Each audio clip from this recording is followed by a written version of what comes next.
त्यासाठी जोरदार टाळ्या झाल्या पाहिजेत.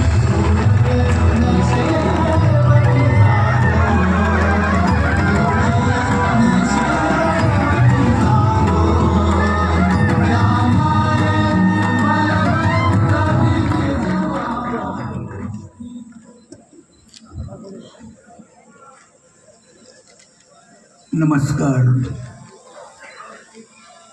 आणि सगळ्यांना धन्यवाद. माननीय उपमुख्यमंत्री श्री एकनाथजी शिंदे साहेब, खासदार डॉक्टर श्रीकांत शिंदे,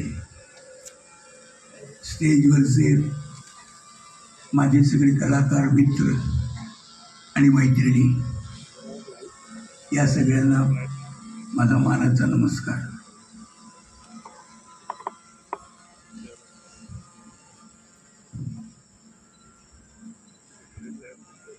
ही शांतता मला आवडते फार.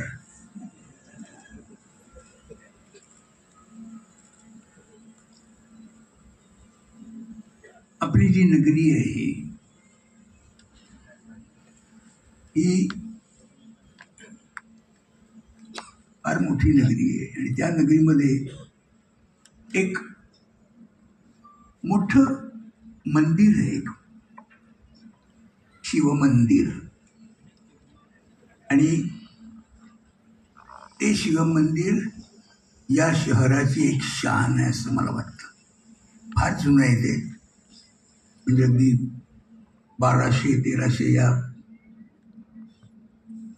काळात बांधलं गेलेलं आहे ते आणि वैशिष्ट्यपूर्ण असं आहे आणि ते अजून तसंच्या तसं आहे. फार अभिमान वाटतो इकडच्या लोकांना त्याबद्दल, असं मला वाटतं. आणि धर्मवीर आनंद दिघे साहेब नाट्य मंदिर इथे उभं राहिले. एक दुसरं शिवमंदिर आहे असं मी मानतो.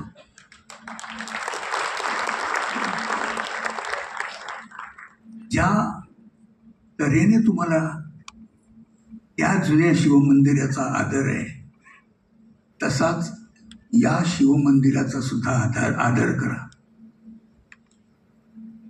एवढं मोठं एक भव्य त्यांनी मंदिर इथं बांधलेलं आहे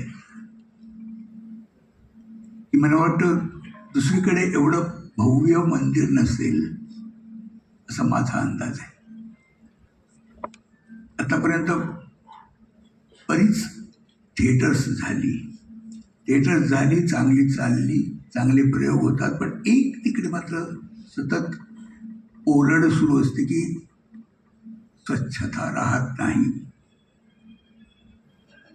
माझं एकच विनंती आहे, इथले लोक हे अत्यंत सुसंस्कृत आणि कलाप्रेमी आहेत असं मी मानतो. त्यांचा इकडे तिकडे नाटक बघायला जाण्याचा वेळ वाचलेला आहे.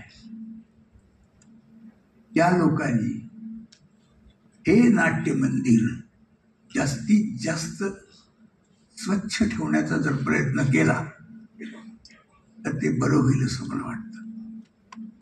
आणि तो तुम्ही करा एवढंच, कारण सुसंस्कृत माणूस उगाच काहीही करणार नाही अशी मला खात्री आहे. तर तुम्ही ते स्वच्छ ठेवालच. खरं म्हणजे याच्यावर काही जास्ती बोलण्यासारखं नाही. मी या मंदिराला उभं करण्यामागे जेवढे लोक आहेत या सगळ्या लोकांना मी धन्यवाद देतो की अशी त्यांनी आयडिया करावी आणि एक सुंदर मंदिर उभं करावं. नाट्यगृह,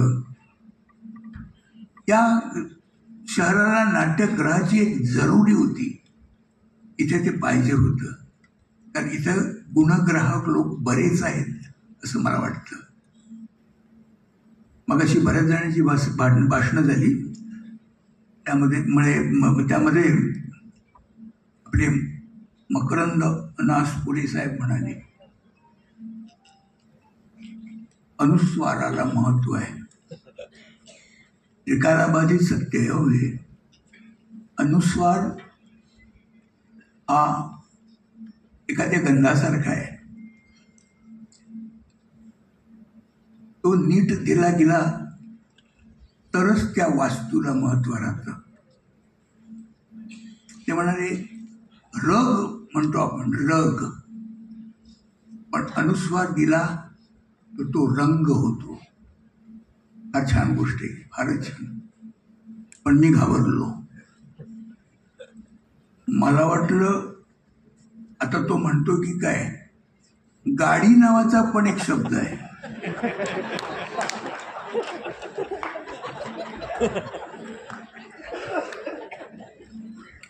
मी त्याला धन्यवाद देतो तो शब्द न बोलल्याबद्दल. मी घाबरलो. हो काय झालं, आपण एका जागी बोलायचं की तुम्ही सुसंस्कृत लोक आहात आणि असलं काहीतरी उगाच तुम्हाला ऐकायला नको ना.